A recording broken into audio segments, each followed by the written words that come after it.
സമയത്താണ് നമ്മൾ മൈൻഡ് വളരെയധികം അലേർട്ടായിട്ടിരിക്കേണ്ട സമയം എന്ന് പറയും. നമസ്തേ, ഞാൻ ശ്രീരേഖ. രേഖമേനോൻ ചാനലിലേക്ക് എല്ലാവർക്കും സ്വാഗതം.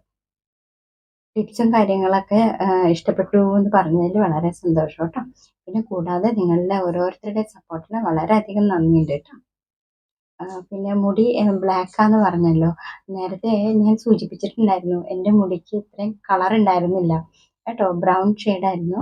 അതിങ്ങനെ ഓരോ പാക്ക് മാറി മാറി തേച്ചാണ് മുടിയുടെ കളറ് മാറി തുടങ്ങിയത് കേട്ടോ. അപ്പോൾ ചില സമയങ്ങളിൽ വയലറ്റ് ഷെയ്ഡ് വേണമെന്ന് തോന്നുന്ന സമയങ്ങളിൽ ബീട്രൂട്ട് ഉണ്ടല്ലോ, ബീട്രൂട്ടും നെല്ലിക്കപ്പൊടിയും നീലാമ്പരിയും കൂടി ഇടും കേട്ടോ. അപ്പോൾ ചെറിയൊരു വയലറ്റ് ഷെയ്ഡ് കിട്ടും. ഇനി ബ്ലാക്ക് ആണ് വേണ്ടതെങ്കിൽ നമ്മുടെ ബീട്രൂട്ട് ജ്യൂസിൻ്റെ കൂടെ നെല്ലിക്കപ്പൊടിയും മൈലാഞ്ചിപ്പൊടിയും ഇടും കേട്ടോ. അത് കഴിഞ്ഞിട്ട് നീലാമ്പരി ഇട്ടിട്ട് ആണ് സെക്കൻഡ് പാക്ക് നീലാമ്പരി ഇട്ട് വാഷ് ചെയ്ത്. അപ്പോൾ മുടിക്ക് നല്ല കളറ് കിട്ടും. പിന്നെ പിറ്റേ ദിവസം ഒലിവ് ഓയിലിടും.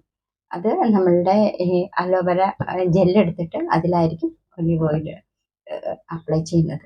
അപ്പോൾ ഇങ്ങനെ മാറി മാറി മാറിയാണ് കേട്ടോ ഓരോന്നും ഉപയോഗിച്ച് മുടിക്ക് നല്ല കറുപ്പായിട്ട് വരും കേട്ടോ. നമുക്ക് കണ്ടാൽ തന്നെ അറിയാൻ പറ്റും കേട്ടോ. നല്ല എല്ലാവർക്കും ഇതുപോലെ മാറ്റങ്ങൾ വരും. നല്ല അതുപോലെ മുടി കൊഴിച്ചിൽ നിൽക്കും കേട്ടോ.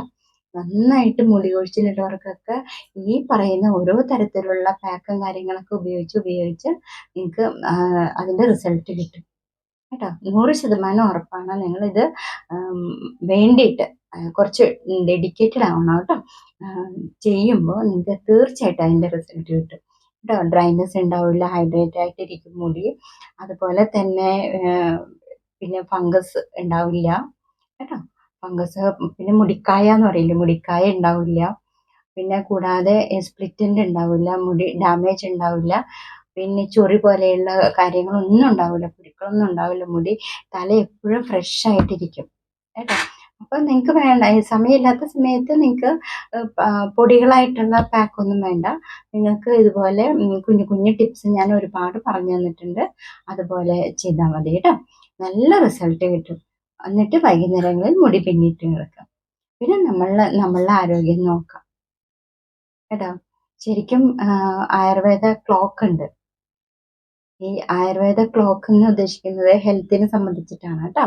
Ayurvedic clock of health. ഈ 6 to 10, അതായത് രാവിലെ 6-നും 10-നും ഇടയ്ക്കുള്ള സമയം എന്ന് പറയുന്നത് നമുക്ക് മെഡിറ്റേഷൻ്റെ സമയമൊക്കെയാണ് കേട്ടോ. ബ്രേക്ക്ഫാസ്റ്റ് എപ്പോഴും 10 മണിക്ക് മുമ്പായിട്ട് കഴിക്കാം. നമ്മൾ ഏർലി മോർണിംഗിൽ എണീക്കും കേട്ടോ. ഈ സമയത്ത് നമ്മൾ 6-നും 10-നും ഇടയ്ക്ക് കിടന്ന് ഉറങ്ങിയാൽ നമുക്ക് ഭയങ്കര മടി ഉണ്ടാവും എന്നാണ് പറയുന്നത്. ലേസിനെസ്, ഭയങ്കര മടിയായിരിക്കും നമുക്ക്. ആ സമയത്തായിരിക്കും നമ്മൾ മെഡിറ്റേഷനൊക്കെ ചെയ്യേണ്ട സമയം കേട്ടോ. അപ്പോൾ 6 to 10 എന്ന് പറയുന്നത് ഇതാണ്. ഇതിനെ ശരിക്കും ബാല്യകാലം എന്ന് പറയും ഈ കഫക്കെട്ടിൽ. ഇതാണ് കേട്ടോ ആയുർവേദ വിധിപ്രകാരമാണ് കേട്ടോ ഇങ്ങനെ പറയുന്നത്. അതുപോലെ തന്നെ 10 to 2 PM എന്ന് പറയും. അതായത് രാവിലെ 10 തുടങ്ങി ഉച്ചയ്ക്ക് 2 മണി വരെയാണ് നമ്മുടെ ശരീരത്തിൽ ഭയങ്കര ഡൈജസ്റ്റീവ് ആയിട്ടുള്ള സമയം, നമുക്ക് ദഹനം കൂടുതൽ കിട്ടുന്ന സമയം എന്ന് പറയും ആ സമയം കേട്ടോ. നമ്മൾ പറഞ്ഞില്ലേ, ഇതിനു മുമ്പ് ഞാൻ പറഞ്ഞല്ലോ, വായു, ഭൂമി, ആകാശം, ജലം എന്നൊക്കെ പറഞ്ഞല്ലോ. അതുപോലെ അഗ്നി. ഈ അഗ്നി എന്ന് പറയുന്നത് നമ്മൾ കഴിക്കുന്ന ആഹാരത്തെ ദഹിപ്പിക്കുന്ന ഒരു പ്രക്രിയയാണ് അല്ലേ. അപ്പോൾ അത് ഏറ്റവും കൂടുതൽ ഇരിക്കുന്ന സമയം 10 to 2 PM എന്ന് പറയുന്നത്. ആ സമയത്ത് നമുക്ക് കട്ടിയുള്ള ആഹാരങ്ങളൊക്കെ കഴിക്കാം. എന്ത് വേണമെങ്കിലും നമുക്ക് കട്ടിയുള്ള ആഹാരങ്ങൾ കഴിച്ചാലും പെട്ടെന്ന് ദഹിച്ചു പോകും എന്നാണ് പറയുന്നത് കേട്ടോ. അപ്പോൾ ആ സമയത്ത് നമുക്ക് എന്ത് വേണമെങ്കിലും കഴിക്കാം. കട്ടിയുള്ള ആഹാരങ്ങൾ പലതും നമുക്ക് കഴിക്കാൻ പറ്റും ഈ 2 മണി മുതൽ. അതേസമയം 2 തുടങ്ങി 6 മണി വരെ എന്ന് പറയുന്ന സമയത്താണ് നമുക്ക് ഇതുപോലെ തന്നെ മെഡിറ്റേഷൻ ചെയ്യാൻ പറ്റും. നമ്മൾ പറയില്ലേ, പകൽ സമയം ഉറങ്ങിയാൽ നമുക്ക് ബോഡി ആക്റ്റീവ് ആവുന്ന സമയത്ത് നേരെ ഓപ്പോസിറ്റ് റിസൾട്ടാണ് വരുന്നത്. നമ്മൾ തളർന്ന് കിടക്കും, ഉറങ്ങുമ്പോഴൊക്കെ നമുക്ക് ക്ഷീണം തട്ടും. എത്ര ഉറങ്ങിയാലും മതിയാവില്ല എന്ന് പറയില്ലേ നമ്മൾ. ഈ സമയത്തൊക്കെ പകൽ സമയം ഉറങ്ങിയാലും നമുക്ക് മതിയാവില്ല, ക്ഷീണം കൂടും. അപ്പോൾ ബോഡി ആക്റ്റീവ് ആയിരിക്കുന്ന സമയത്ത് നമ്മൾ ഉറങ്ങുന്നത് കൊണ്ടിട്ടാണ് നമുക്ക് ക്ഷീണം തോന്നാൻ കാരണം. ഈ സമയത്താണ് നമ്മൾ മൈൻഡ് വളരെയധികം അലേർട്ടായിട്ടിരിക്കേണ്ട സമയം എന്ന് പറയും. നമുക്ക് അതുപോലെ മെഡിറ്റേഷനൊക്കെ പറ്റിയ സമയമാണ് കേട്ടോ.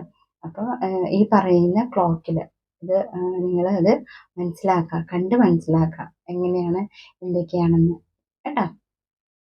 പിന്നെ വൈകുന്നേരം 6 തൊട്ട് വൈദ്യന്മാരെല്ലാവരും പറയും കേട്ടോ, 7 മണിക്ക് മുമ്പ് തന്നെ ഭക്ഷണം കഴിക്കണം. കാരണം ദഹനശക്തി കുറഞ്ഞ സമയമാണ്. അപ്പോൾ നമ്മൾ നേരത്തെ ഭക്ഷണം കഴിക്കുക കേട്ടോ. 6നും 10നും ഇടയ്ക്കെന്ന് പറയുമ്പോൾ 7 മണിക്ക് തന്നെ ഭക്ഷണം കഴിക്കുക. ഭക്ഷണം കഴിച്ചിട്ട് നമ്മൾ കുറച്ച് നടക്കാമെന്നൊക്കെ പറയും. ഭക്ഷണം കഴിച്ചിട്ട് നമുക്ക് നടക്കാം, റിലാക്സ് ചെയ്യേണ്ട സമയമാണ് ആ സമയമൊക്കെ കേട്ടോ. അതുപോലെ തന്നെ 10 മണിക്ക് മുമ്പായിട്ട് കിടന്നുറങ്ങാനും പറയും. അതുപോലെ രാത്രി 10നും 2നും ഇടയ്ക്ക് ബോഡി ഹീലിംഗ് ടൈമാണ്, റെസ്റ്റിംഗ് ടൈമാണ് കേട്ടോ. ആ സമയത്ത് നമ്മൾ നന്നായിട്ട് ഉറങ്ങുക, നന്നായിട്ട് ഉറങ്ങുക. പിന്നെ ഈ 10ന് ശേഷം ആഹാരം ഒന്നും കഴിക്കാൻ പാടില്ല കേട്ടോ, ദഹനത്തെ ബാധിക്കും അത്. അപ്പോൾ ഇങ്ങനെയുള്ള കുറേ കാര്യങ്ങളുണ്ട്. അതുപോലെ തന്നെ വെളുപ്പിന് 2 തുടങ്ങി 6 മണി വരെ, 6 മണി വരെ നമുക്ക് നല്ല ബ്രെയിൻ ആക്റ്റീവ് ആകുന്ന സമയമാണ് അത്. ആ സമയത്ത് നമുക്ക് ഉണർന്ന് നമ്മുടെ ആക്ടിവിറ്റീസൊക്കെ ചെയ്യാം, എക്സർസൈസ് ചെയ്യാം, യോഗ ചെയ്യാം, മെഡിറ്റേഷൻ ചെയ്യാം. ഇങ്ങനെ ഒരുപാട് കാര്യങ്ങളൊക്കെ ഉണ്ട്. ആ സമയത്താണ് മെയിൻ നമ്മുടെ എല്ലാ പവറും നമുക്ക് കിട്ടുന്നത്. മനസ്സിലായോ? എല്ലാ ഹോർമോണും ആക്റ്റീവ് ആകുന്ന സമയമാണ്. എല്ലാ ഓർഗൻസും അതുപോലെ തന്നെ ഇങ്ങനെ പ്രവർത്തിച്ചുകൊണ്ടിരിക്കും. അപ്പോൾ ഉറങ്ങേണ്ട സമയത്ത് ഉറങ്ങുക, ഇല്ലെങ്കിൽ നേരെ വിപരീതമായിരിക്കും വരുന്നത്. അപ്പോൾ ഇതുങ്ങൾക്ക് ഓരോ ഓരോ ഫങ്ഷൻ ഉണ്ട്. നമ്മുടെ ഓരോ ഓർഗൻസിനും ഓരോ ഫങ്ഷൻസ് ഒക്കെ ഉണ്ട്, ഓരോ ടൈമിംഗ് ഉണ്ട്. അപ്പോൾ അതിനെയൊക്കെ നമ്മൾ തെറ്റിച്ചിട്ടായിരിക്കും നമ്മളുടെ ദിനചര്യ കൊണ്ടുപോകുന്നത്. അതുകൊണ്ടിട്ടാണ് ഇത്രയും പറയാൻ കാരണം, അതുകൊണ്ടിട്ടാണ് നമുക്ക് പല തരത്തിലുള്ള അസുഖങ്ങളൊക്കെ വരുന്നത്. വാതം, പിത്തം, കഫം എന്നൊക്കെ പറയുന്നുണ്ടല്ലോ. കഫത്തെ ശരിക്കും ബാല്യകാലമായിട്ടും പിത്തത്തെ യൗവനകാലമായിട്ടും പിന്നെ വാതത്തെ വാർദ്ധക്യമായിട്ടൊക്കെയാണ് സങ്കല്പിക്കുന്നത്. സങ്കല്പമല്ല, അങ്ങനെയാണ് ശരിക്കും ആയുർവേദ വിധിപ്രകാരം കേട്ടോ. അപ്പോൾ ഇത് നമ്മുടെ വൈദ്യന്മാരൊക്കെ പറഞ്ഞിട്ടുള്ള അനുഭവമാണ് ഈ പറഞ്ഞുകൊണ്ടിരിക്കുന്നത് കേട്ടോ. എല്ലാ വൈദ്യന്മാരും പറയും രാത്രി വൈകി ഭക്ഷണം കഴിക്കരുത്, അതുപോലെ എരിവ് നമ്മുടെ ശരീരത്തിന് അധികം പാടില്ല എന്നൊക്കെ പറയും കേട്ടോ. എരിവൊക്കെ കൂടാൻ പാടില്ല. ഇതൊക്കെ ശ്രദ്ധിക്കുക. ഇതെല്ലാം നമ്മളുടെ ശരീരത്തെ പെട്ടെന്ന് അസുഖത്തിലേക്ക് നയിച്ചുകൊണ്ട് പോകും, ഇതെല്ലാം തെറ്റിച്ചു കഴിഞ്ഞാൽ കേട്ടോ. അപ്പോൾ നമ്മൾ ഈ പകല് ആക്റ്റീവ് ആവേണ്ട സമയത്ത് കിടന്നുറങ്ങും. അപ്പോൾ എന്താ ചെയ്യും, നേരെ വിപരീതമായിട്ട് വരും. അപ്പോൾ അങ്ങനെ കുറേ അപ്പോൾ ഇതിപ്പോൾ ഇത്രയും പറയാൻ കാരണം എന്താണെന്ന് വെച്ചാൽ, ഇതൊക്കെ കൊണ്ടാണ് നമുക്ക് അസുഖങ്ങളായിട്ടൊക്കെ വരുന്നത്.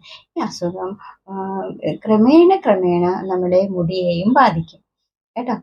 ഉറക്കമില്ലായ്മ വന്നാലും ദഹനമില്ലായ്മ വന്നാലും ഒക്കെ നമുക്ക് ഇൻഡയറക്റ്റ്ലി ഇത് നമ്മുടെ മുടിയെയായിരിക്കും ബാധിക്കുന്നത് കേട്ടോ. കഫം കൂടും, കഫം കൂടിയാൽ ഇതിനു മുമ്പ് പറഞ്ഞിട്ടുണ്ട് മുടി കൊഴിച്ചിലുണ്ടാവും. അപ്പോൾ ഇതൊക്കെയാണ് പ്രശ്നങ്ങൾ.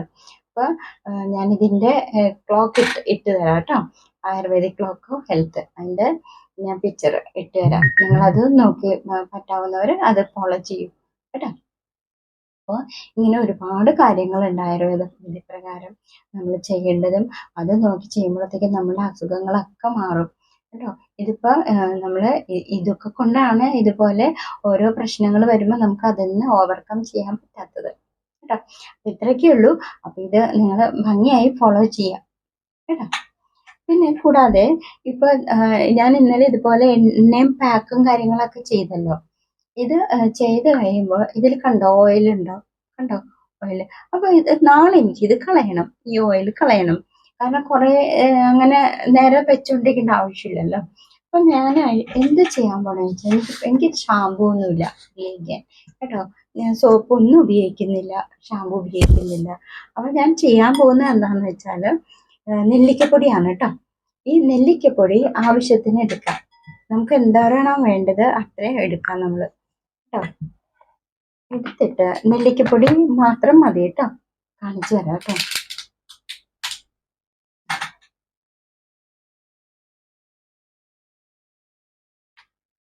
കാണുന്നുണ്ടോ? ഓക്കെ.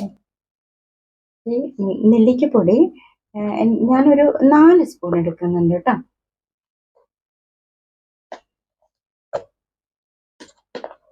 ഓരോരുത്തരുടെ മുടിക്ക് എന്തോരം വേണോ അത്രയും നമുക്ക് എടുക്കാം കേട്ടോ. ഈ നെല്ലിക്കപ്പൊടി മാത്രം കൊണ്ടിട്ടാണ് കേട്ടോ ഞാൻ മുടി ഈ എണ്ണ വഴുക്ക് കളയാൻ പോകുന്നത്.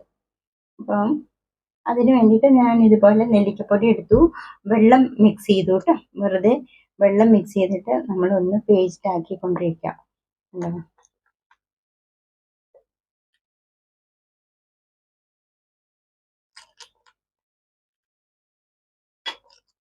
കുറച്ച് വെള്ളം കുടിച്ചു കഴിഞ്ഞാൽ ഇത് പെട്ടെന്ന് തന്നെ പേസ്റ്റ് ആവും കേട്ടോ.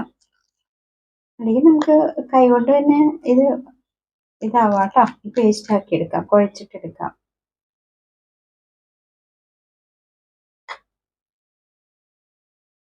കണ്ടോ, ഇതുപോലെ പേസ്റ്റ് ആയി.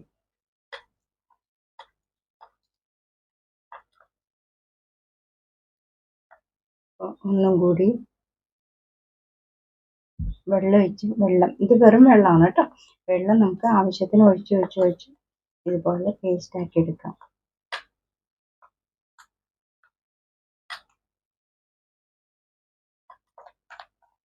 എന്നിട്ട് നമുക്ക് തലമുടിയിലും അതുപോലെ തലോട്ടിലും കേട്ടോ, തലോട്ടിലും തലമുടിയിലൊക്കെ നമുക്ക് തേച്ച് പിടിപ്പിക്കാൻ പറ്റും. എന്ത് തേക്കുമ്പോഴും ആദ്യം ഞാൻ ഇവിടെ തേക്കും കേട്ടോ, നിറയെ തേക്കും. എന്നിട്ട് കുളിക്കുന്നതിന് മുമ്പ് കേട്ടോ അരമണിക്കൂർ, ഇതിപ്പോൾ ഞാൻ കാണിച്ചു തന്നാണ്. ഞാൻ ഇത് രാവിലെ ആയിരിക്കുള്ളൂ കേട്ടോ ഫുൾ അപ്ലൈ ചെയ്യാൻ പോകുന്നത്. ഫുൾ അപ്ലൈ ചെയ്തിട്ട് ഒരു അരമണിക്കൂർ വെയിറ്റ് ചെയ്യും. അരമണിക്കൂർ വെയിറ്റ് ചെയ്തിട്ട് വേണം ഇത് വാഷ് ചെയ്ത് കളയാൻ കേട്ടോ. അപ്പോൾ ഇത് വാഷ് ചെയ്യുമ്പോൾ ഈ ഓയിൽ, എക്സസ് ആയിട്ടുള്ള ഓയിലെല്ലാം മാറും. മനസ്സിലായോ? അപ്പോൾ ഷാമ്പൂവിന് പകരം ഞാൻ ഉപയോഗിക്കുന്നത് ഇതാണ്. അപ്പോൾ ഇത് ഇങ്ങനെ മുടിയുമൊക്കെ തേച്ച് ആദ്യം തലയോട്ടിൽ മുഴുവനും തേച്ച് പിടിപ്പിക്കുക. അത് കഴിഞ്ഞ് നമുക്ക് നമ്മുടെ മുടിയിൽ ഇതുപോലെ മുടിയിൽ പിടിപ്പിക്കുന്നത് ഞാൻ പറഞ്ഞിട്ടുണ്ടല്ലോ. നമ്മൾ സാധാരണ പാക്കൊക്കെ എങ്ങനെയാണോ തേച്ച് പിടിപ്പിക്കുന്നത് അതുപോലെ നമുക്ക് ചെയ്യാൻ പറ്റും. എന്നിട്ട് ഇതുപോലെ മുടിയിലൊക്കെ അപ്ലൈ ചെയ്യുക. പാക്ക് സാധാരണ അപ്ലൈ ചെയ്യണമല്ലോ, അപ്ലൈ ചെയ്തിട്ട് അരമണിക്കൂർ കഴിഞ്ഞിട്ട് വെറുതെ വെള്ളത്തിൽ കഴുകിയാൽ മതി. അപ്പോൾ എക്സസ് ആയിട്ടുള്ള ഓയിലൊക്കെ പോകും കേട്ടോ. അപ്പോൾ ഇതൊക്കെയാണ് പറഞ്ഞു തരാനുള്ളത്. അപ്പോൾ എല്ലാവരും സന്തോഷമായിട്ടിരിക്കുക, വെള്ളം കുടിക്കുക, പറഞ്ഞ പോലെ എല്ലാം ചെയ്യുക കേട്ടോ. എല്ലാവർക്കും നല്ലത് വരട്ടെ. നാളെ നല്ലൊരു വീഡിയോയുമായിട്ട് കാണാം.